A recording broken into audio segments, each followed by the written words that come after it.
Ministre de la réconciliation. Ministre de la réconciliation. Chers amis auditeurs, bonjour. Voici le thème de la rhapsodie des réalités de ce mardi 8 octobre 2024. L'écriture d'étude est 2 Corinthiens chapitre 5, le verset 19. 2 Corinthiens chapitre 5, le verset 19. La Bible dit: car Dieu était en Christ, réconciliant le monde avec lui-même, en n'imputant point aux hommes leurs offenses, et il a mis en nous la parole de la réconciliation. Le pasteur Christ nous dit ceci: la nature humaine aime le message de condamnation parce qu'elle reconnaît ses imperfections. Par exemple, lorsque vous prêchez et dites aux gens « Nous sommes tous des pécheurs, personne n'est juste sauf Dieu », la réponse naturelle de beaucoup est « Oui, c'est vrai ». Ces gens deviennent nerveux lorsque vous parlez avec enthousiasme du retour prochain du Seigneur parce qu'ils ne sont pas sûrs de leur salut. Ils ont été placés dans le marasme et l'incertitude. Mais lisez la soumission de Paul dans le verset d'ouverture. Il dit: car Dieu était en Christ, réconciliant le monde avec lui-même, en n'imputant point aux hommes leurs offenses, et il a mis en nous la parole de la réconciliation. Remarquez qu'il est dit que Dieu nous a confié le ministère de la réconciliation et non le ministère de la condamnation. Ce ministère témoigne que Dieu était en Christ dans son œuvre rédemptrice, en n'imputant point aux hommes leurs péchés. Il a plutôt mis tous leurs péchés sur Jésus. Jésus a porté les péchés du monde entier. Quand il est mort, tout le monde est mort en lui. Il a payé tout le prix du péché pour le monde entier. Par conséquent, dans la pensée de justice, nous sommes tous morts. C'est la raison pour laquelle Dieu n'impute plus aux hommes leurs péchés.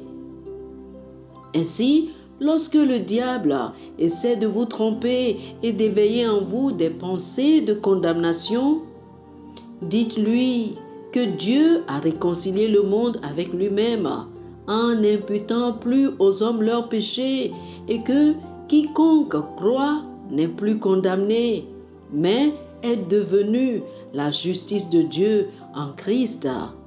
2 Corinthiens chapitre 5, le verset 21.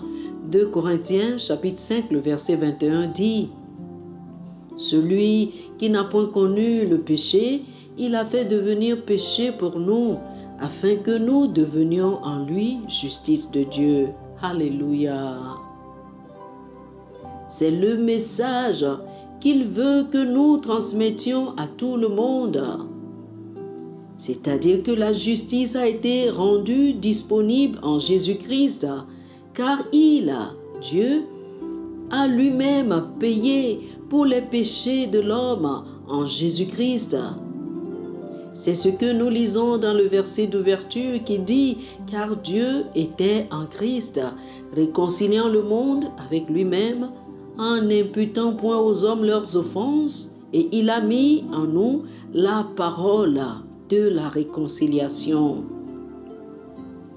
Remarquez le terme « imputer ».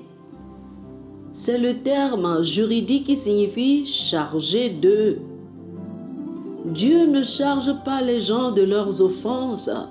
C'est pour cela qu'on parle de bonnes nouvelles.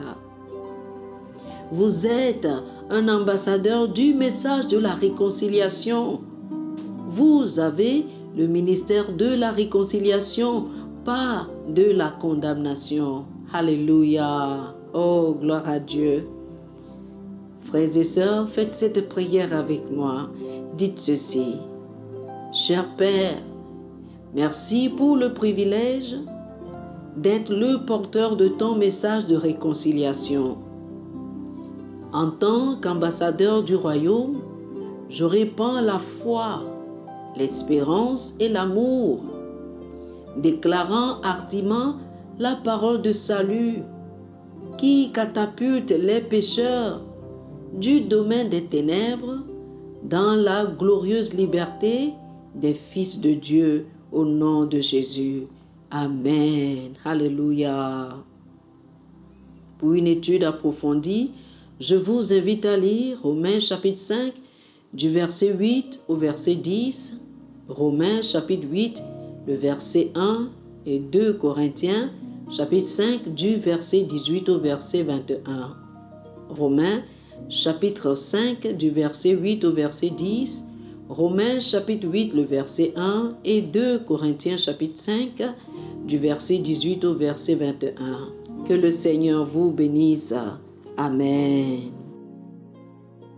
Chers amis auditeurs, nous espérons que vous avez été bénis par ce dévotionnel. Nous vous invitons à faire de Jésus-Christ le Seigneur de votre vie. Si vous voulez recevoir le Seigneur Jésus comme le Seigneur et le Maître de votre vie, faites cette prière avec moi. Dites ceci après moi, s'il vous plaît. Ô Seigneur Dieu, je crois de tout mon cœur en Jésus-Christ, Fils du Dieu vivant. Je crois qu'il est mort pour moi et Dieu l'a ressuscité des morts. Je crois qu'il est vivant aujourd'hui. Je confesse de ma bouche que Jésus-Christ est le Seigneur de ma vie à partir d'aujourd'hui. Par lui et en son nom, j'ai la vie éternelle. Je suis né de nouveau. Merci Seigneur d'avoir sauvé mon âme. Je suis désormais un enfant de Dieu. Alléluia. Félicitations, vous êtes désormais un enfant de Dieu. Pour recevoir plus d'informations sur comment vous pouvez grandir en tant que chrétien et pour avoir une copie physique et une copie électronique de la Rhapsodie des réalités, appelez-nous sur le plus 228 91 74 69 79 plus 228 91 74 69 79. Que le Seigneur vous bénisse abondamment. Amen.